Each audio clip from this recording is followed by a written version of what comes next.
Maître Eric Emmanuel Sosa est notre invité. Il est avocat au barreau du Togo. Avec lui, nous allons parler du Mali, équation difficile pour la CEDEAO. Nous allons également parler des États-Unis et de la Russie. Dialogue le 10 janvier pour creuser l'abcès ukrainien.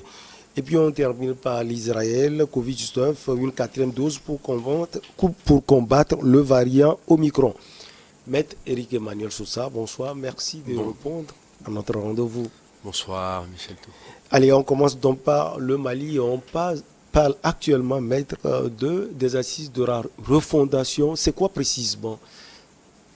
Écoutez, dans un pays qui est en crise et qui connaît très précisément une déstabilisation de ses institutions, il est bon pour que les choses puissent se projeter dans l'avenir avec plus de sérénité et d'efficacité, qu'on rebatte les cartes et qu'on remette en fait les fondations à jour.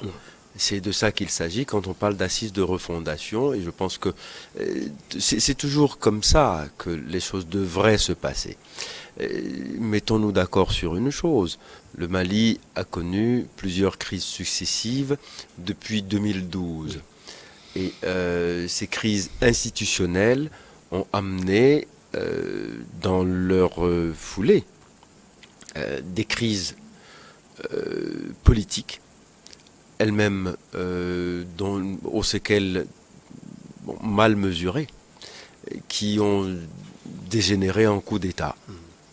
Le coup d'État du capitaine Sanogo a été d'abord la première manifestation, le premier symptôme en fait de la crise malienne. Puis, ensuite est arrivé le coup d'État d'Assimi Goïta en 2019 avec ses avatars. Alors aujourd'hui, il s'agit de vérifier si les fondamentaux peuvent être en fait remis à jour pour que le Mali reparte d'un bon pied, pour éviter à l'avenir que les mêmes causes ne produisent les mêmes effets. Alors oui, je pense qu'il faut accueillir ces perspectives avec bienveillance et souhaiter beaucoup de réussite à cette transition, au moins sur ce plan-là. Parce que d'abord et avant tout, c'est une crise politique. Il faut lui donner un remède politique. Alors quand on fait des efforts pour lui apporter tout le tonus nécessaire, je ne vois pas pourquoi on devrait s'opposer par dogmatisme.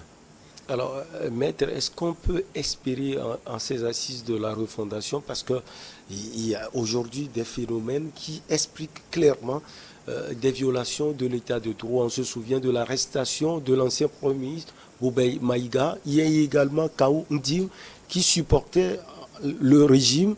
Après, il a fait des sorties et a condamné des choses. Finalement, il est embastillé, maître. Écoutez, ce sont des choses que je considère à l'échelle de l'enjeu comme des épiphénomènes. Le fait que un Malien en particulier, du fait de son activité politique, se soit trouvé à avoir maille à partir avec la justice de son pays, avec le régime en place, ne me paraît pas être de nature à remettre en cause le bien fondé de ce qui est proposé. Et, encore une fois, attendez, on verra bien, on avisera une fois qu'on aura dit exactement les motifs juridiques et légaux pour lesquels ces gens ont été privés de liberté. Mais embastiller, le terme ne me paraît pas toujours approprié. Vous savez, on caricature très vite, parce que ce sont des militaires au pouvoir. Alors dès lors qu'on arrête quelqu'un, bon, on embastille, on prive de liberté, on a arrêté 2 personnes, moi de citer 2 noms, sur... Il y a d'autres qui ne sont pas aussi influentes. S'ils ne sont pas influents, c'est que c'est du menu fretin, et en général, quand il y a une révolution, forcément, il y a des dégâts collatéraux. Ils sont des dégâts collatéraux d'une révolution, d'une cause beaucoup plus grande. C'est là le problème. Attendez, on a, dans ce Mali-là, foulé aux pieds et la Constitution et toutes les institutions. Personne n'a dit quoi que ce soit. Au contraire, le peuple a applaudi dans la rue, et maintenant on me dit on a arrêté 2 bonhommes ou 3 ou 10, alors bon, il faudrait s'émouvoir davantage. Non, pas du tout. Écoutez, tant qu'on ne me dit pas qu'on procède à des assassinats extrajudiciaires, que bon, il y a une cour martiale qui s'en prend aux civils et qui les mène à l'échafaud, je dis, attendons de voir les choses se passer. Non, mais encore une fois, il ne faut pas pleurer avant d'avoir mal. C'est toujours ce qu'on fait en Afrique maintenant. C'est-à-dire qu'on fait chorus avec les institutions internationales, la communauté internationale, l'ONU par-ci, RSF ou Amnesty International par-là. On est en train de parler d'un Mali qui est abîmé. Un Mali qui, depuis maintenant 9 ans, est complètement en lambeaux. On essaye d'instaurer des éléments régaliens de souveraineté qu'on n'arrive pas à faire, et on me dit on a arrêté quelques-uns, vous vous rendez compte? Alors, est-ce que c'est le rôle de la junte militaire au pouvoir? Mais quel est son rôle? Dites-moi. Quand on a fait un coup d'État, on a déposé un président. C'est quoi le rôle? Vite préparer les élections. Mais dis donc, alors si vous pensez que... Alors, la panacée, c'est les élections. On est obnubilé, obsédé par ça. Les élections, les élections. Et alors, en fin de compte, c'est pareil. C'est-à-dire qu'il y a une grossesse, il faut à toute force qu'on ait accouché, parce qu'on a décidé que c'est maintenant, on veut le bébé tout de suite, alors on va faire des avortons. On va faire un bébé à 7 mois, il est prématuré, mais c'est pas grave, on l'a quand même. Non, écoutez, je suis pas d'accord avec ça. Il faut absolument qu'on se mette... en tête que le Mali est malade et il faut à son chevet toutes les intelligences africaines. Pas uniquement la CEDEAO, attention. La CEDEAO avec ses technocrates, non, elle ne fait rien. Elle ne fait rien dans le bon sens. Elle vient, elle décrète, elle tonitruit, elle dit non, nous on veut ça et puis c'est tout. Mais elle n'écoute pas assez cette CEDEAO-là. On voit le cas au Mali, on le voit en Guinée. Et vous avez le sentiment que le Mali n'a pas été écouté par la CEDEAO. On se souvient de ce sommet d'Accra au Ghana. Oui, le Mali n'est pas écouté. Ils étaient invités. Mais non, absolument. Voilà. C'est un dialogue de sourds. C'est un dialogue de sourds. Et attendez, oui, c'est ça. Je veux des tomates, tu veux des patates. C'est ça le problème. Alors, maître, ces assises de la refondation sont, on peut dire, aux antipodes des principes de la CEDEAO. Parce mais que la on CEDEAO s'en fout des principes de la CEDEAO. Pour les élections du 27 mais la février. CEDEAO, elle a déjà foiré sur toute la ligne. Attendez, mais elle était où la CEDEAO quand les institutions étaient en train d'être bafouées? Elle était où? Mais on parle du Mali, parlons un peu de la Guinée. C'est la même chose, c'est les mêmes causes qui créent les mêmes effets. Elle était où? Elle faisait quoi? Et puis maintenant, une fois que le mal est fait, elle vient dire non, mais nous on a des principes, mais les principes, il faut les protéger, les principes. Depuis la source. Il faut les protéger, les défendre. Quand on a un collègue qui est en train de mordre le trait, il faut lui dire. Il faut avoir le courage de lui dire, écoute collègue, ça ne va pas. Quand on prend la Guinée, Alpha Condé a été averti par la CEDEAO. Elle n'a pas été... elle a été avertie. Ah ben oui, quand on est entre soi, on avertit. Maintenant, quand la junte vient, on vient donner de la voix en donnant des oukases. Mais non, elle fera des oukases, mais elle n'aura aucun résultat sur le terrain. C'est ce qu'on est en train de voir. Elle n'aura aucun résultat sur le terrain. Écoutez, les élections, ce sont les Maliens qui vont les faire. D'accord? Ce sont les Maliens qui vont les organiser. Ce sont les Maliens qui savent dans quelles conditions matérielles le scrutin va se passer. Ce sont les Maliens qui savent comment ils font leur liste électorale. C'est pas la CEDEAO. Et dans ces conditions, maître, les sanctions risquent de pleuvoir sur le Mali. Oh, mais écoutez, les sanctions de la CEDEAO, attendez, hein. Je dis, mais écoutez, la CEDEAO, elle a le talent de faire des guerres picrocolines. Elle ne fait que des guerres de salive. Il n'y a rien derrière, je vous garantis. Elle n'a qu'à prononcer des sanctions. Mais quand elles sont platoniques, on s'en fout des sanctions quand elles sont platoniques. C'est-à-dire, mais comme dirait l'autre, mais attendez, je vais encore citer Jacques Chirac, j'aime beaucoup ce monsieur pour sa gouaille, mais ça m'en touche une sans faire bouger l'autre. Ben voilà. C'est ça ce que fait la CEDEAO actuellement, avec le Mali et avec la Guinée. C'est d'un ridicule achevé. Allez, on va parler également de cette rencontre à venir entre les États-Unis et la Russie dans un geste qui rompt avec le caractère généralement confidentiel des discussions diplomatiques. La Russie a récemment présenté 2 projets de traité pour empêcher tout élargissement de l'Alliance atlantique notamment à l'Ukraine, et mettre fin aux activités militaires occidentales à proximité des frontières russes. Washington s'était dit prêt à discuter de ces documents tout en soulignant qu'il comprenait certaines choses que les Russes savent inacceptables. Alors, mettre une rencontre à venir à Genève pour discuter de l'Ukraine entre les États-Unis et la Russie. Oui, il était temps. Écoutez, il faut qu'on sorte des schémas complètement éculés de la guerre froide. Il faut qu'on sorte de cette diplomatie complètement hors temps qui considère que systématiquement, dès lors qu'il s'agit dans des pays qui, en leur temps, appartenaient à ce qu'on appelait le bloc soviétique, sortir à chaque fois les cartes de dogme en disant non, ici c'est l'OTAN, là c'est le pacte de Varsovie. Non, non, il faut qu'on arrête ça parce que le monde évolue et Dieu merci, il évolue avec parfois des alliances qui se font bon an mal an entre des pays qui, dans leur élan de souveraineté, décident avec qui ils sont plus en confort pour s'allier et pour déterminer de ce qui est finalement leur intérêt géopolitique et stratégique. C'est ce qui se passe avec l'Ukraine.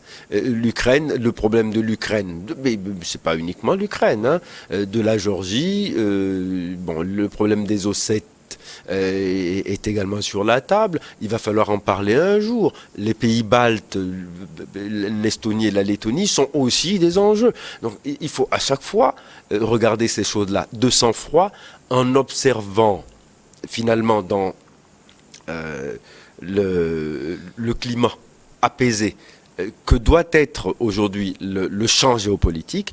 Quel est l'intérêt de chaque pays et non pas dire bon, il faut absolument mener une politique contre la Russie ou contre les États-Unis dans un pays qui appartenait avant au bloc soviétique ou qui maintenant est en train de passer sous l'autre tutelle. Parce qu'en réalité, ce ne sont que des questions de tutelle.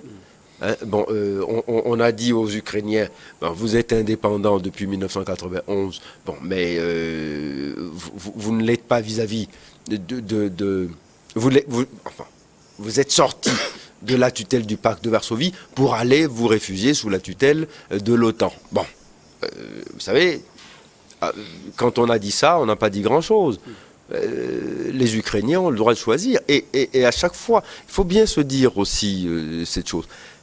Contrairement à ce qu'on croit et ce que veut nous faire croire la communauté internationale, qui à chaque fois a une lecture biaisée des réalités, quand vous allez en Ukraine, il y a des russophiles convaincus, il y a des nostalgiques de l'époque soviétique, et la Crimée est un enjeu qui n'est pas seulement à examiné sous le prisme complètement borné et manichéen de on est avec l'OTAN ou on est avec l'ancien pacte de Varsovie qui a volé en éclats et qui est maintenant remplacé par une Russie de plus en plus tonifiée et agressif. Alors, maître, quand les autorités américaines disent que les intérêts ukrainiens seront au cœur de leur diplomatie, est-ce que selon vous, ça irrite la Russie, mais forcément, qui est finalement possessive? Ah mais totalement. Elle est très jalouse de son influence.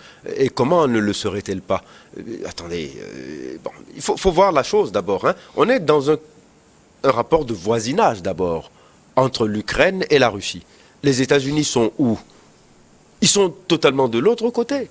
Alors comment voulez-vous que on puisse concevoir que d'abord entre voisins on ne s'entende pas? Les Ukrainiens parlaient russe.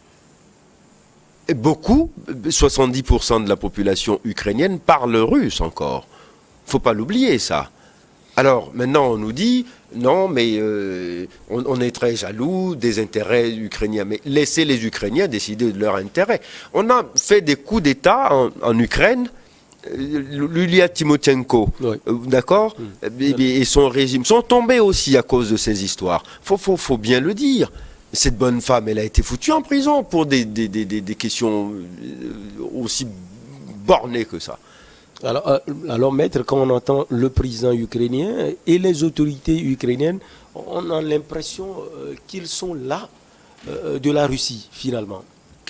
Est-ce qu'ils sont montés par l'Occident, ils sont montés par la communauté internationale? Mais toujours. Écoutez, c'est là où c'est marrant. Je vois se passer en Ukraine aujourd'hui ce qui s'est toujours passé chez nous. C'est-à-dire que, vous vous souvenez, à un moment donné, c'est un temps où vous n'étiez pas né, mais quand même on peut en parler. Vous avez une culture historique intéressante. Chez nous, c'était qui allait être plus pro-Moscou. Et puis après, on a décidé que, comme on est des couards, on a décidé qu'on était des non-alignés, on était au milieu. C'est-à-dire les jours impairs, on était du côté des Américains, et les jours pairs, on était du côté des Russes, selon comment ça vient. On est même allé jusqu'à nous accoquiner, nous autres au Togo, avec la Corée du Nord. On a fait ça aussi. Kim Il-sung, il était très bienvenu à Lomé. Et puis quand Kim Il-sung venait, la semaine d'après, on avait Henry Kissinger. Dans le même temps. On était très bien, on est des non-alignés. Vous voyez ? Et finalement, on en a gagné quoi ? Rien. Au niveau de la souveraineté, rien. Donc, notre voix, elle est toujours aussi inaudible à l'ONU, mais avec ça, ça va, on est à l'aise, peu ou prou, plus ou moins, avec les uns et les autres. On est l'ami de tout le monde, quoi, en gros. C'est ça. Ça veut dire ne pas avoir de colonne vertébrale. Voilà. Alors, maître, qu'est-ce qu'on peut attendre de cette rencontre entre Russes et Américains à Genève ? Personnellement, j'en attends beaucoup de bon sens. J'attends que la diplomatie ukrainienne ou la diplomatie des États-Unis ou de la Russie vis-à-vis de l'Ukraine soit empreinte de bon sens et que finalement les Ukrainiens sachent déterminer où se trouve leur intérêt et comment ils le défendent. Et avec qui ils sont plus à l'aise à les défendre. Mais pas qu'on leur impose des schémas éculés de la guerre froide en disant vous êtes des amis des Américains, donc vous n'êtes plus des amis des Russes. C'est fini ça, il faut qu'on sorte de ça. Derrière les Américains, vous voyez les Français, les Allemands et les autres. Écoutez, ils ont des cousins. Ils ne sont pas des cousins, ils sont godillots. Quand les Américains parlent, ils n'ont rien à dire. Attends, l'OTAN, c'est les États-Unis. Macron a dit que c'était un grand... il était en état d'insomnie ou de léthargie, je ne sais plus le mot qu'il a utilisé. Il a dit la vérité. Mais quand les États-Unis ne financent pas l'ONU, l'OTAN, personne n'est derrière pour le raviver. Hein. Allez, on va parler également de l'Israël. Le feu vert sera bientôt donné. Une 4e dose pour combattre le variant Omicron. Ça va commencer en Israël bientôt. C'est une stratégie anti-pandémie qui est frappée au coin du bon sens, qui veut dire ce qu'elle veut dire. Et ça veut dire que le vaccin est l'horizon indépassable et que, à un moment donné, il y a également des délais de protection du vaccin. Enfin, disons, il y a un moment où les principes actifs et le bénéfice vaccinal commencent à s'estomper et il faut renforcer. Donc, 3e ou 4e dose, nous y sommes tous un jour appelés parce que faut pas croire que nous autres Togolais, on en sera indemnes. On y viendra aussi parce que ceux qui ont eu les 2 doses, à un moment donné, les doses qu'on a eues dans le corps finiront par dissiper leur effet et il faudra passer au renforcement. On est déjà à l'appel de la 3e dose. Vous êtes certainement au courant de ça. Donc, quand on viendra à la 4e, il ne faudra pas non plus venir jouer les excédés ou les angélistes.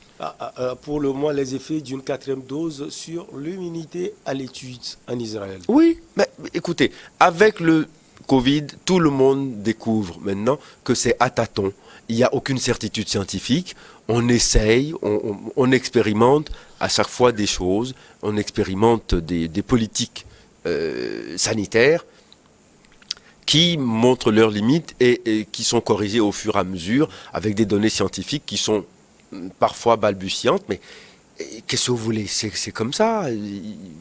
Oui, la Covid est en train de nous montrer quelles sont les limites de nos certitudes.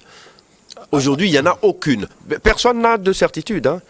En dehors du fait que quand vous êtes vacciné, vous êtes plus protégé que les autres, personne n'a aucune certitude. On nous dit, bon, le virus est mutant, mais il ne faut pas dire mutant parce que ça fait plus peur au niveau sémantique, il faut dire variant. Bon, donc, il a des variances qui sont de plus en plus contaminantes ou parfois beaucoup plus létales. Mais bon, il faut considérer tout ça, oui. Au même moment, les gens s'interrogent, Maître Eric Emmanuel Sosa, première dose, deuxième, troisième, quatrième, peut-être qu'on ira jusqu'à 10 doses. Mais si c'est ce qu'il faut, pourquoi voulez-vous qu'on s'en passe? Nous y sommes condamnés tous autant que nous sommes. Écoutez, si on vous dit, si vous ne montrez pas que vous êtes en sécurité sanitaire, vous ne pouvez pas voyager. Vous ne voyagerez pas, vous n'irez nulle part. Et bientôt, pour aller dans les administrations, c'est déjà le cas dans beaucoup de pays, mais on exige de vous que vous montriez que vous ne représentez pas de danger pour les autres. C'est de ça qu'il s'agit principalement. Alors, bon, maintenant, c'est vrai que c'est au prix de beaucoup de libertés individuelles et collectives. Mais, bon, écoutez, quelqu'un avait dit que nous étions en état de guerre, et quand il s'agit d'une guerre, bon, il faut parfois savoir tordre le cou à certains principes, et personnellement, je ne vois pas d'inconvénient à la chose. On commente avec beaucoup de raillerie, et les démagogues s'en donnent à cœur joie. Les démagogues sur les réseaux sociaux, ils se déchaînent. Ils disent tout et n'importe quoi, mais ils ne proposent pas de solution. À part dire que quand on veut vacciner, quand on veut exiger qu'on montre patte blanche avant de faire certaines choses, avant d'exercer certaines libertés collectives ou individuelles, il faut montrer qu'on n'est pas dangereux pour autrui. À part protester contre ça en disant que c'est une entorse faite à leur liberté individuelle, ils ne disent rien. Bon, mais il s'agit de protéger autrui, pas de se protéger soi. Écoutez, si quelqu'un a envie d'embrasser la Covid, de se l'inoculer, c'est sa liberté totale. Mais à ce moment-là, qu'il reste chez lui, qu'il ne sorte pas. Mais s'il vient dans l'espace public, justement, les pouvoirs publics ont intérêt à exiger qu'il ne soit pas dangereux. Vous comprenez ça? C'est exactement comme exiger des gens qui ne portent pas des armes quand ils viennent dans l'espace public. C'est exiger de certaines personnes qu'ils aient un permis de port d'armes avant d'en avoir. C'est tout. Écoutez, on est aujourd'hui confronté à une situation où tout le monde est potentiellement dangereux pour son voisin. Votre vis-à-vis est potentiellement dangereux pour vous. Je vous rencontre. Mais avant, on se donnait l'accolade. On ne peut plus le faire, cher ami. Depuis 2020, on ne peut plus le faire. D'accord? Bon, maintenant, je vous rencontre. Si je ne suis pas à une distance de sécurité de vous et que je suis porteur, malheureusement, des germes ou je sais pas moi, des éléments viraux, vous n'en savez rien. Vous n'en savez rien. Donc, voilà, me voilà propageant dans l'ascenseur, dans les couloirs, etc., le fameux virus. Et quand on me dit « protège-toi pour protéger les autres », il faut qu'on proteste encore contre ça parce qu'on a la liberté de protester. Non. Écoutez, si c'est ça, s'il faut y aller à la dictature, allons à la dictature. Mais il faut que les gens acceptent qu'il faut se protéger pour protéger les autres. Il n'y a que ça. Alors, maître, comme d'usage, on commence par le personnel médical. Mais bien entendu. C'est le plus exposé. C'est le personnel qui est, écoutez, en contact avec la maladie. Vous comprenez ça? Ils font métier de soigner les gens d'abord, c'est-à-dire de sauver des vies. C'est de ça qu'il s'agit. Donc pour pouvoir sauver des vies, il faut qu'eux-mêmes sauvent la leur, pour être à même de sauver celle des autres. Alors on leur propose de mettre des barrières chimiques, et on nous dit, non, on est en train de les contraindre. Écoutez, oui, si c'est ça la contrainte, moi je suis pour, totalement. Mais d'autant plus que, écoutez, ceux qui disent, on a tout entendu, hein, parce que vous êtes vacciné, vous avez incorporé, on vous a incorporé, inoculé, des choses qui vont permettre, enfin des éléments, comment dire, des éléments chimiques qui vont vous permettre de vous suivre, qui vont permettre de vous lobotomiser, de vous contrôler, etc. Bon, ceux qui disent ça, ils n'ont apporté aucune preuve, mais ils l'ont propagé. Et du coup, aujourd'hui, ça vient semer le doute dans la tête des gens, et les gens, ils veulent que ça. Ils veulent douter. quand le pouvoir public dit quelque chose, ils veulent contester cela. Voilà. Donc, du coup, il faut leur donner à chaque fois de l'eau au moulin avec des éléments comme ça. Non, il faut aussi sur ce problème de la pandémie qu'il y ait une police des mentalités, une police de la liberté d'expression. Je suis d'accord. Vous pensez que l'Israël ne fait que donner l'exemple? Après l'Israël, ça va se propager, la 4e dose. Totalement. Attendez. Au Togo, je vous dis, on est en train de nous appeler à la 3e dose. Forcément, à un moment donné, une fois que la 3e dose va épuiser ses effets, il faudra faire quoi? Aller à la 4e. Dis donc, voilà, vous y êtes tout de suite. Donc, vous avez donné la réponse tout seul. C'est bien de ça qu'il s'agit. Alors, il faut qu'on arrête maintenant de délirer en disant, écoutez, ceux qui ne veulent pas se faire vacciner, ils font ce qu'ils veulent, d'accord? C'est leur liberté, mais à ce moment-là, ils restent chez eux. S'ils veulent sortir, on leur demande de ne pas représenter de danger pour les autres. Je ne suis pas médecin, mais je connais beaucoup de médecins qui sont du même avis. Voilà. Le corps médical, aujourd'hui, dans le monde, à 80%, est du même avis. Il n'y a pas de solution alternative au vaccin. Alors, si on vous dit que les 2 premières doses sont évanescentes, ont des effets évanescents, ça veut dire que la 3e dose viendra renforcer la protection vaccinale que vous aviez. Et donc, si la 3e, par définition, a aussi, elle n'est pas pérenne, enfin, dans ses effets, a aussi une durée de protection qui est ralentie ou écourtée, il vous faudra une 4e dose. Et on va continuer comme ça. Vous savez, les gens racontent pardonnez-moi de dire ça trivialement, des conneries monumentales. Mais vraiment, vous savez, des aimables plaisanteries circulent autour de ça. La grippe ordinaire, ça fait des dizaines d'années qu'on vaccine contre ça. Et chaque année, les gens se vaccinent. Chaque année. Mais on vous dit, mais non, mais on se vaccine, mais on n'est pas protégé complètement pour autant. Oui, c'est vrai, pour la grippe ordinaire. Mais la Covid ou le Covid-19, c'est une forme de grippe. Et ça, c'est 3 doses en moins d'1 an. Oui, mais attendez, on vient de découvrir ça, c'est la nouvelle mariée. Elle a beaucoup de défauts, ou elle est très agressive. On est obligé de faire avec. Mais on est obligé de faire avec, mon ami, c'est ça le truc. On va se calmer. Hein. Ouais. Il n'y a pas mort d'homme à se faire vacciner. Ceux qui disent le contraire et qui ne le prouvent pas sont en train de prêcher contre la tranquillité des gens. Et ça, il faut absolument combattre ça. La désinformation. Maître, c'est votre dernière émission de l'année 2021. On se retrouve le 5 précisément, mercredi le 5 janvier. Vous avez Inch'Allah un message à envoyer à tous ceux qui vous admirent et qui apprécient vos analyses.